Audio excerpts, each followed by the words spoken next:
And so in a way, my take on nature and culture and man is that human language is a meta-linguistic system generated out of the necessary formal incompleteness of nature.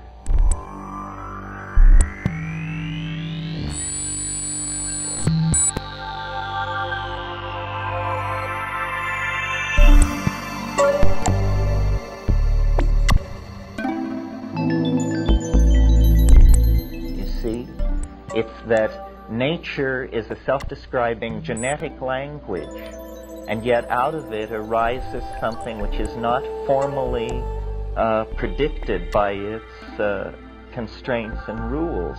There's a symmetry break there, and a so-called emergent property comes into view.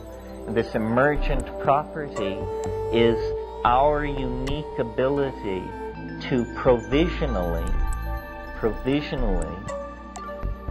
code sound to meaning, so that we then can freely command and reconstruct the world. We imagine that we do this for our own purposes of communication.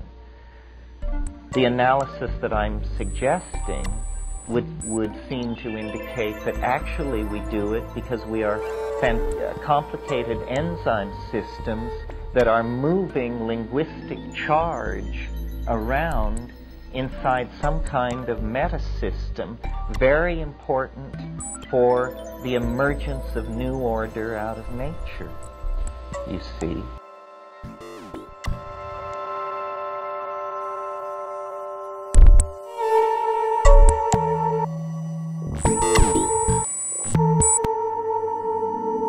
New order out of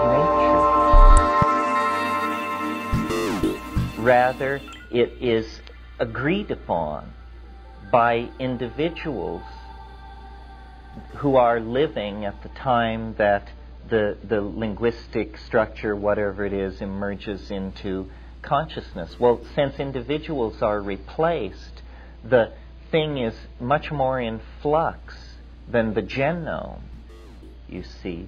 The genetic component of an organism is a physical structure stabilized by atomic bonds, possibly stabilized by a phenomenon like room temperature superconductivity.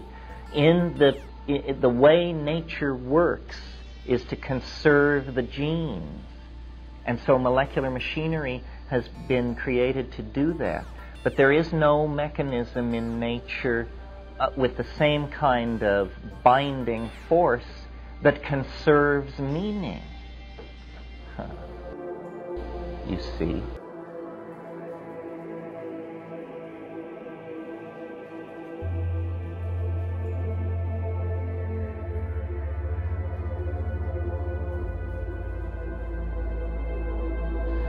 Meaning is some kind of freely commandable, open-ended, self-evolving system.